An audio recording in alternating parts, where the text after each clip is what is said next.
To somebody who says that they want to put in something cheap and that it's at their own peril, okay?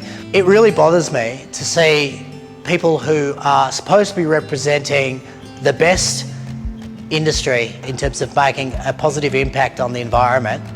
We have to deal with people putting in inferior quality product, inferior service, and giving the complete opposite reputation to an industry that is actually, most of the people in it are there to do a good thing, to do honest work and make it a little bit better financially and environmentally for Australians. Cheap and nasty panels and products in general, you get what you pay for. Okay, those products, they won't necessarily last very long. Generally, the companies that are selling them probably won't last very long. Your backup customer service, if that's not important to you, by all means, feel free to go with that.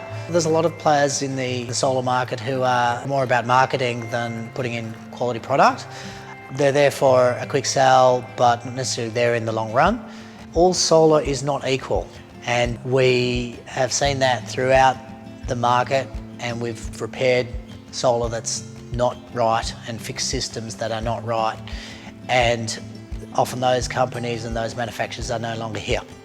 So if you want to have a product that you know will be here in the long run, and you want to have a company that's going to be here in the long run, yes, it comes with a premium price, but it represents value.